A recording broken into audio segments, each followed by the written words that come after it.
Retrouvez votre émission Message de l'Islam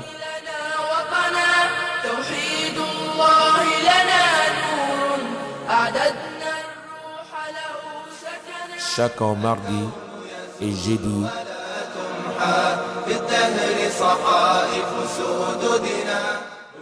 à 17h jusqu'à 18h Inch'Allah. Salam alaikum wa rahmatullahi wa barakatuh. الإسلام لنا دينا وجميع الكون لنا وطنا توحيد الله لنا نور أعددنا الروح له سكنا أضحى الإسلام لنا. Salam alaikum wa rahmatullahi wa barakatuh. C'est votre émission Message de l'Islam présentée par l'imam Abdelaziz. أعوذ بالله السميع العليم من الشيطان الرجيم. بسم الله الرحمن الرحيم. الحمد لله رب العالمين والصلاة والسلام على المبعوث رحمة للعالمين وعلى آله وأصحابه وعلى كل من ولاهم إلى يوم الدين. رب اشرح لي صدري ويسر لي أمري واحلل عقدة من لساني يفقهوا قولي. اللهم لا سهل إلا ما جعلته سهلا وأنت تجعل الحزن إذا شئت سهلا. اللهم يا معلم إبراهيم علمنا ويا مفهم سليمان فهمنا وزدنا علما ينفعنا ما بعد. نحن مع كتاب العقيدة وحديثنا اليوم سيدور حول الركن الأول من أركان الإيمان، وسندرس النقاط التالية. الأولى معنى الإيمان بالله تعالى، الثانية معنى توحيد الربوبية مع المثال والدليل، الثالثة حكم الإقرار بتوحيد ربوبية دون غير من أنواع التوحيد مع الدليل. الله نسأل أن يلهمنا الصواب وأن يوفقنا لما يحبه ويرضى. L'ange Allah, le Seigneur de l'univers, la paix et la bénédiction soient sur les messagers, sa famille et ses compagnons, et tout ce qu'elle est sur jusqu'au jour de la rétribution. Nous sommes avec le livre intitulé Le dogme, la foi. Aujourd'hui, notre causerie est basée sur le premier pilier de la foi. Nous avons cité que la foi est basée sur 6 piliers. Le premier pilier, la croyance à Allah, au jour dernier, aux anges, aux livres révélés, aux messagers, au destin, qu'ils soient favorables ou défavorables. Voilà les 6 piliers de la foi.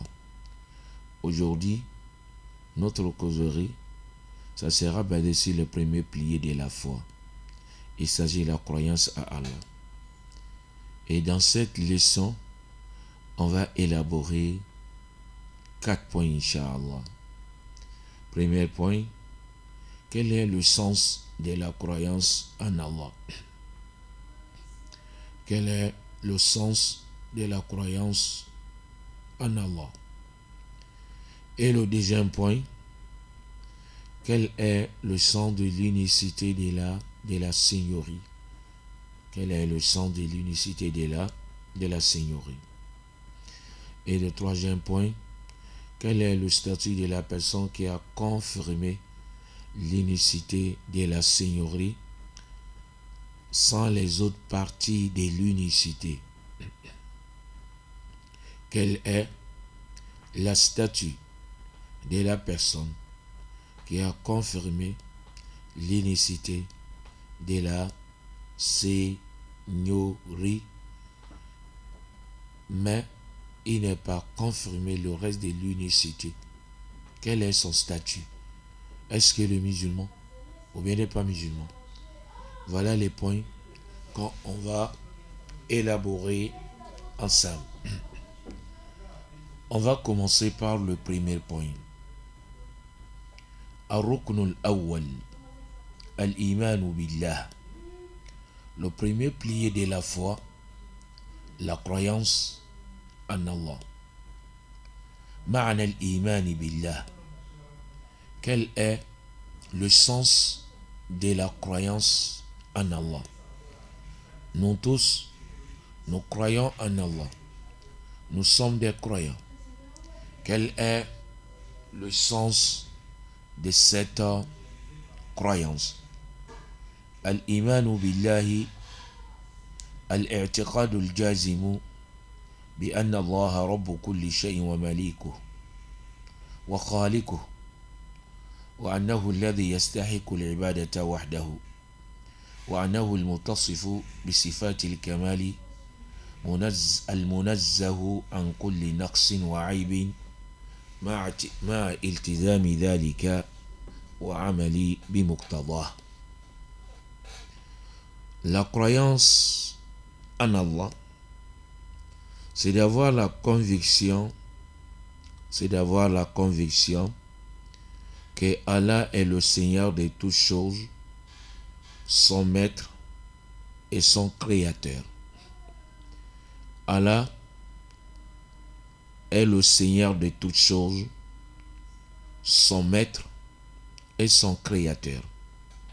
C'est d'avoir la conviction totale, d'avoir la certitude que Allah est le Seigneur de toutes choses. Allah est le maître de toutes choses. Allah est le créateur de toutes choses. Et de confirmer et d'avoir la conviction qu'il est seul digne d'être adoré. Il est seul digne de l'adoration. Il est seul digne de l'adoration.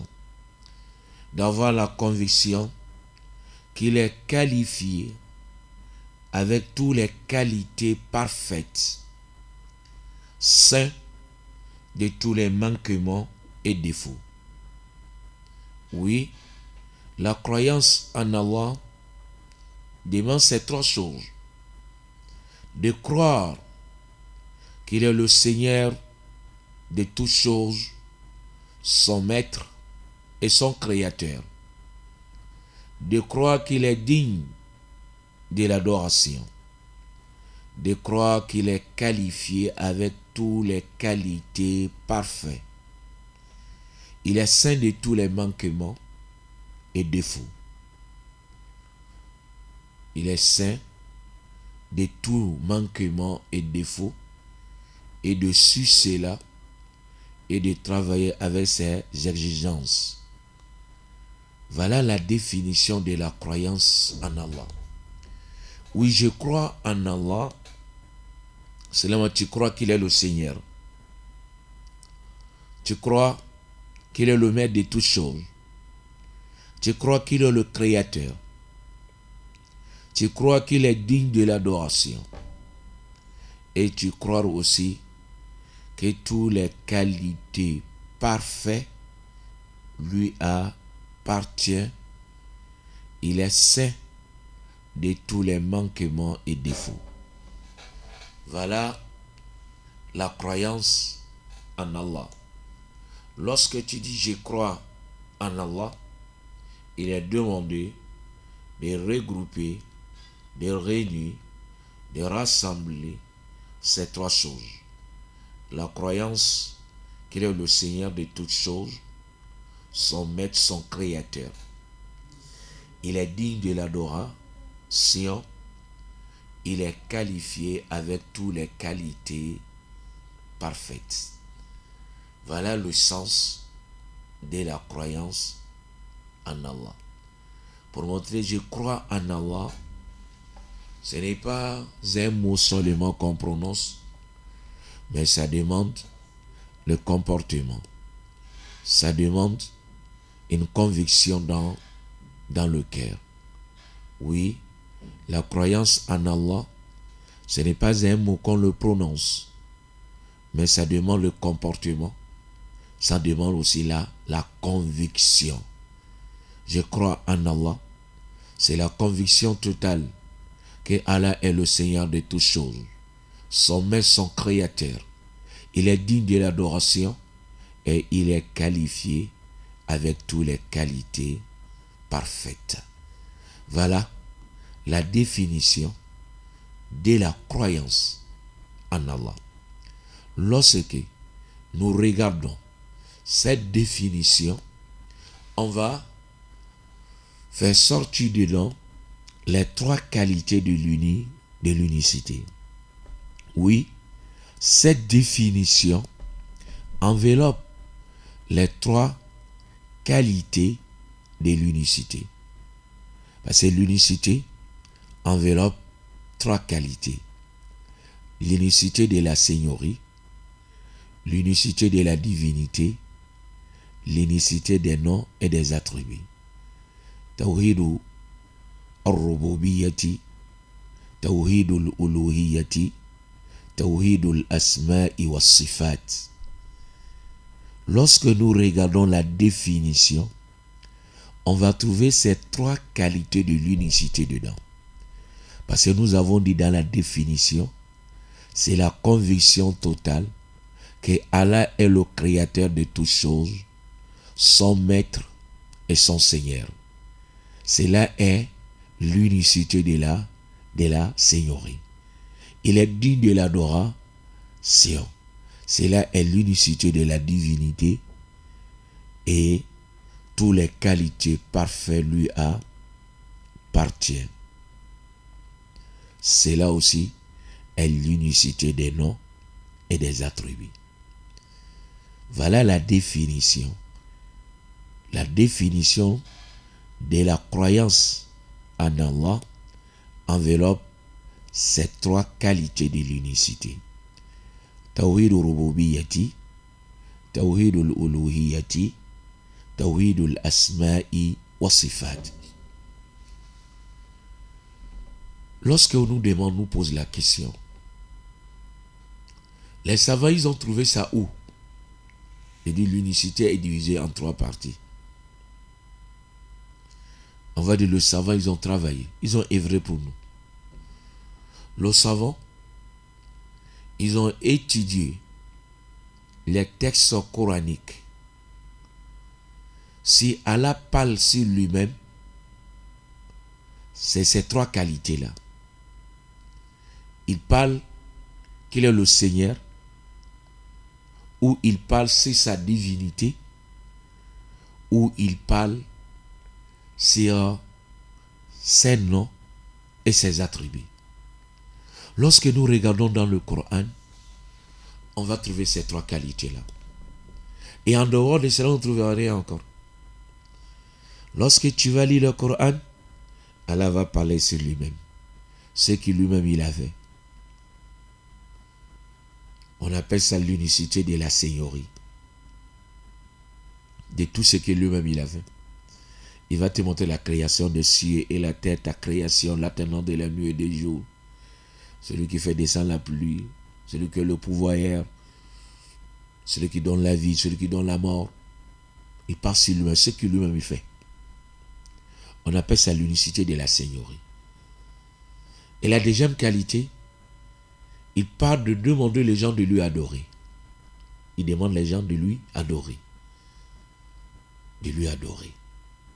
Ça, c'est l'unicité de la divinité.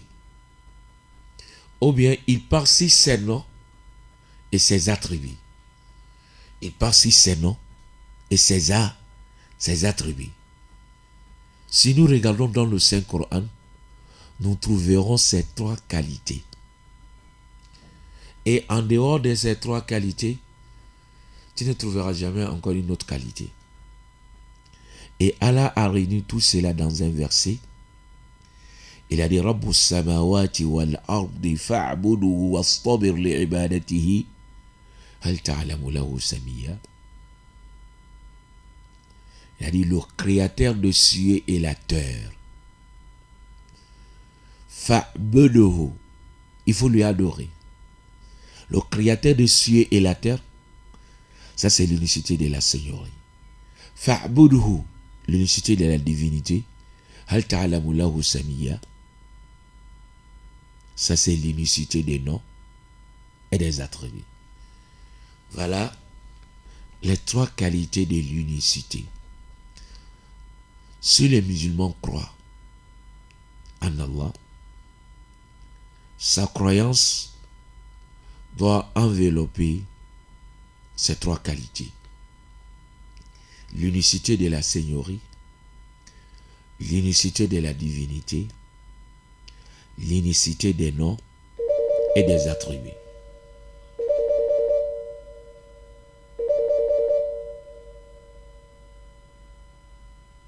L'unicité des noms et des attributs.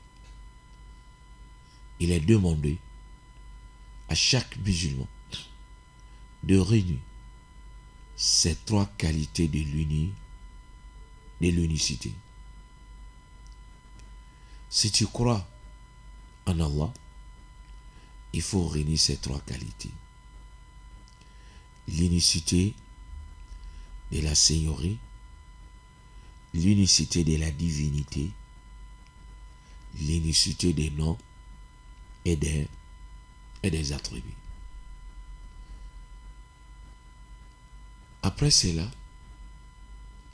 l'auditeur de ce livre-là a commencé de nous définir l'unicité de la Seigneurie. Quand nous avons dit l'unicité, c'est trois qualités. L'unicité d'Allah, c'est trois qualités. L'unicité de la Seigneurie, l'unicité de la divinité, l'unicité des noms et des attributs. Maintenant, il a commencé de définir l'unicité de la Seigneurie. De définir l'unicité de la Seigneurie.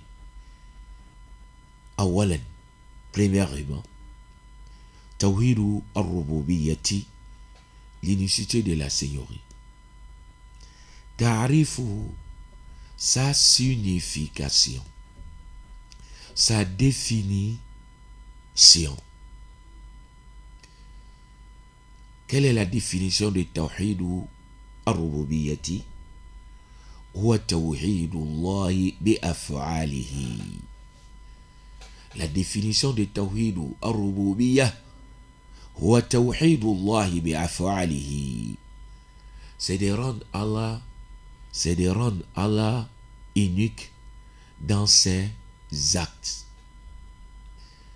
C'est de rendre Allah unique dans ses actes. Les actes que Allah a fait, de lui rendre unique dans ses actes, comme la création de l'univers. De rendre Allah unique dans cette création, comme l'administration de la vie de ce Bamon, de le rendre unique dans l'administration de la vie de ce Bamon. Celui qui l'administra terre, celui qui a le pouvoir hier, celui qui est le maître de toutes choses et le créateur. Oui, c'est de rendre Allah unique dans ses actes. Les actes que Allah a fait. Celui qui a créé le ciel et la terre. L'alternance de la nuit et du jour, c'est tout dans ça. Mais le changement des saisons, oui. Ta création, c'est lui. La lune et le soleil, c'est Allah subhanahu wa ta'ala. Les étoiles, c'est Allah subhanahu wa ta'ala. De rendre Allah unique dans ses actes. Les actes que Allah a fait, de lui rendre unique dans ça. De ne pas amener une autre personne avec Allah dedans. De penser qu'il y a un administrateur de la vie de ce bas monde en dehors d'Allah subhanahu wa ta'ala. Non. C'est là celui qui est l'administrateur. Ala lahul khalqu wal amru. Tabarakallahu rabbul alamin. La création et le commandement n'appartient qu'à lui. Oui, il est le créateur.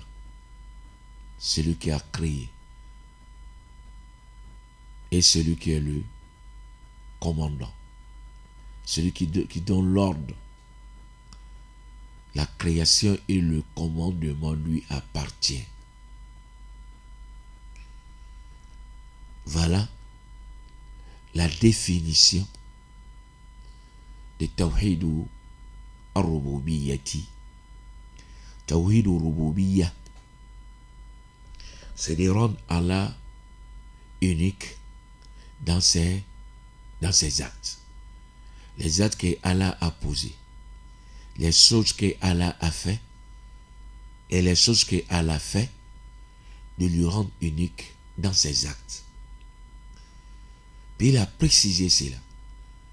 وذلك باعتقاد أنه تعالى المتفرد بالخلق والرزق والملك والإحياء والإماتة والتدبير ونحو ذلك. Cela veut dire avoir la conviction que c'est Allah seul qui est le créateur. C'est Allah seul qui est le créateur, celui qui est le pourvoyeur. Celui qui est le pourvoyeur. Il est souverain. Il donne la vie, il donne la mort. Et celui qui est l'administrateur. On a dit la croyance que Allah est le Seigneur. Cela te demande de croire qu'il est le créateur. Il est le pourvoyeur. Il est souverain. Celui qui donne la vie, celui qui donne la mort.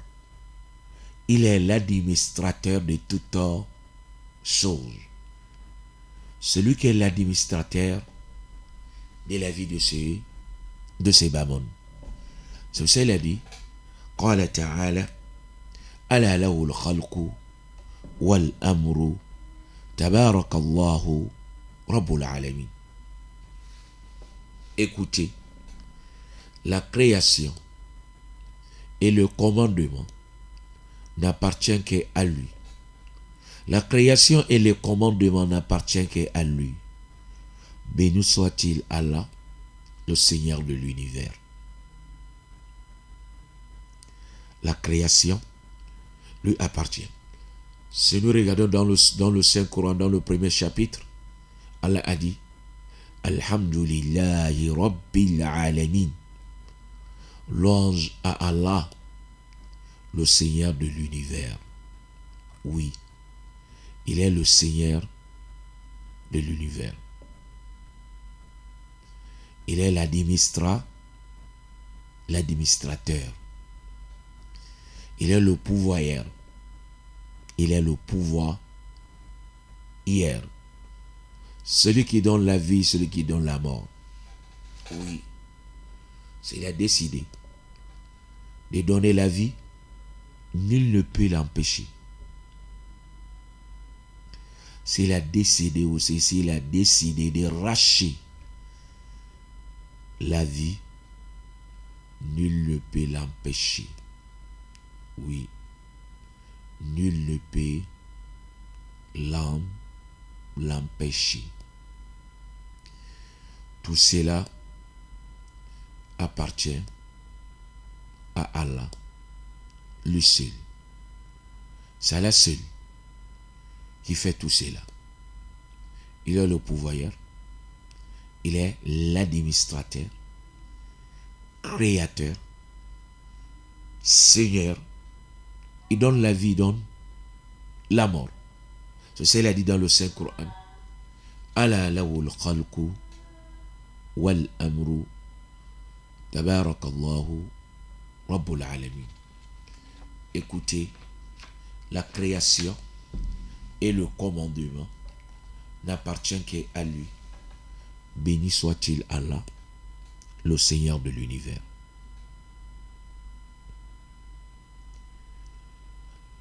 Tawhid al-Rububiyya mustaqirun fi fitar al-nasi. L'unicité de la Seigneurie, c'est une chose naturelle dans la création de l'être humain. Allah a créé l'être humain avec cette conviction, l'unicité de la Seigneurie. Même celui qui a envie de nier l'existence des Seigneurs d'Allah, mais il va confier le monde à une autre chose. Il dira c'est la nature. Mais il faut nous définir la nature alors.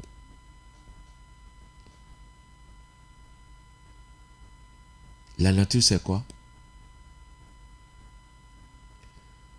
Cela montre l'unicité de la Seigneurie. C'est une chose naturelle dans la création de l'être humain. L'être humain sera créé avec cette unicité. C'est pour cela qu'il a dit dans le Saint-Coran, فَأَكِمْ وَجْهَكَ لِلدِّينِ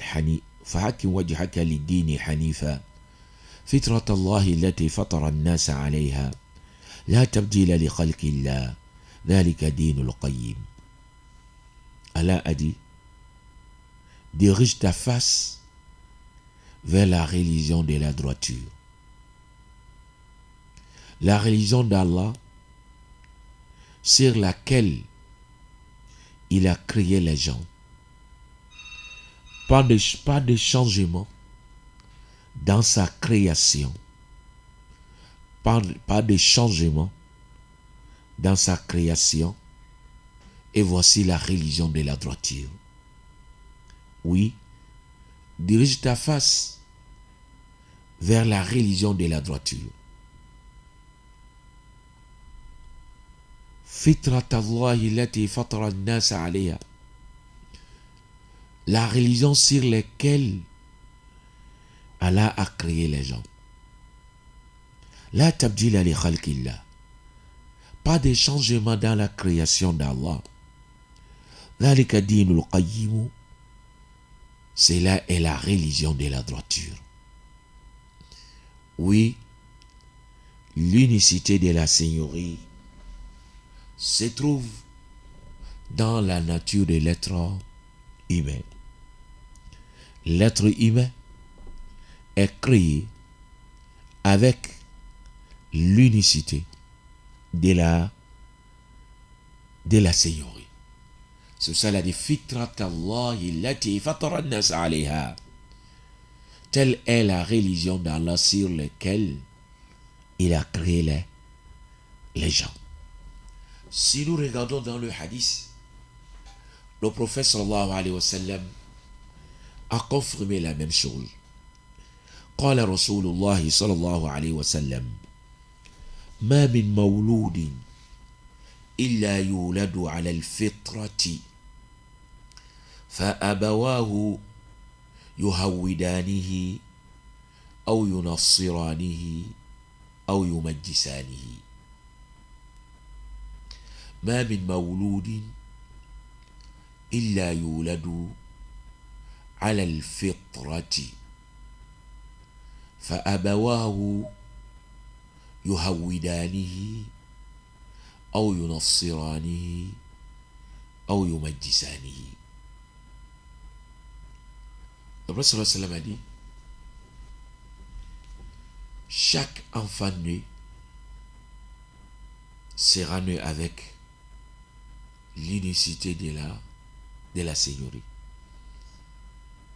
Chaque enfant né naîtra avec l'unicité de la Seigneurie. Fa'abawahu yuhawidanihi. Ses deux parents vont lui rendre un yahoud, ou yunassiranihi, ou nasara, ou yumajjisanihi, ou majus. C'est là sa nature de la création sera changée par ces deux parents. Mais l'enfant est né avec l'unicité de la Seigneurie. De croire que Allah est le Seigneur. Allah est le pourvoyeur. Allah, celui qui est le maître. Chaque enfant né, il sera né avec cette conviction. Mais qui va changer cette conviction? C'est les deux parents. فَأَبَوَاهُ يُهَوِّدَانِهِ أَوْ يُنَصِّرَانِهِ أَوْ يُمَجِّسَانِهِ. C'est ces deux parents qui vont lui rendre un Yahoud ou un Nasara ou un Majus.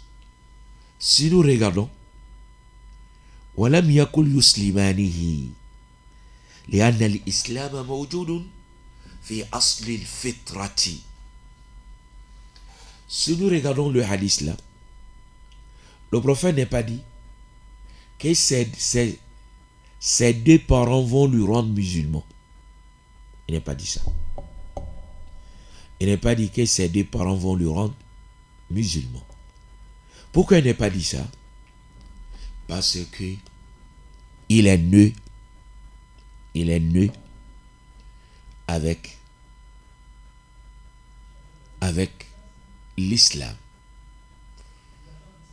avec la soumission totale pour Allah subhanahu wa ta'ala qui est le Seigneur. Voilà notre leçon d'aujourd'hui. C'était basé, c'est la croyance en Allah.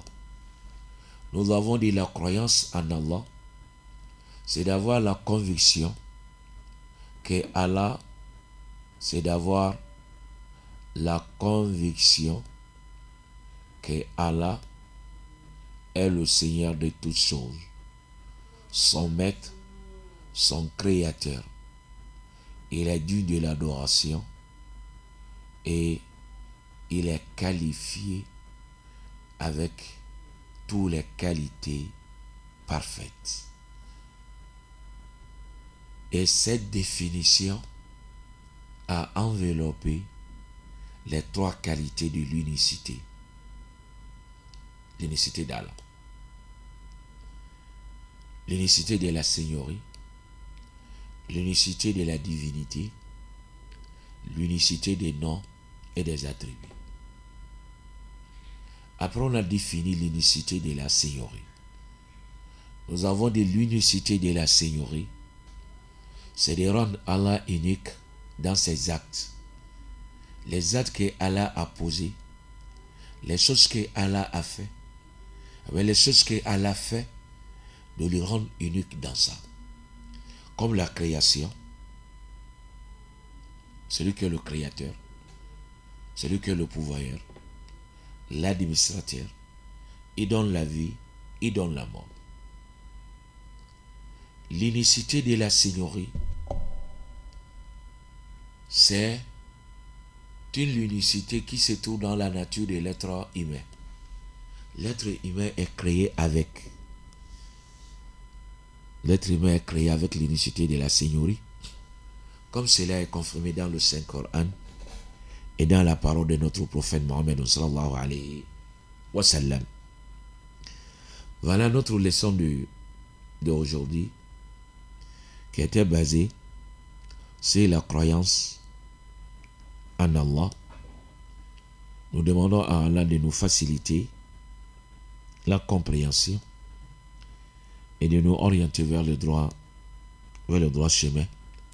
ربنا آتنا في الدنيا حسنة وفي الآخرة حسنة وقنا عذاب النار ربنا لا تزغ قلوبنا بعد إذ هديتنا وهب لنا من لدنك رحمة إنك أنت الوهاب سبحان ربك رب العزة عما يصفون وسلام على المرسلين والحمد لله رب العالمين. الإسلام لنا دينا وجميع الكون لنا وطنا توحيد الله لنا نور أعددنا الروح له سكنا. C'était votre émission Message de l'Islam présentée par l'imam Abdelaziz Keita. Assalamu alaikum wa rahmatullahi wa barakatuh. الكون يزول ولا تمحى في الدهر صحائف سدودنا. بنيت في الأرض مساجدنا والبيت الأول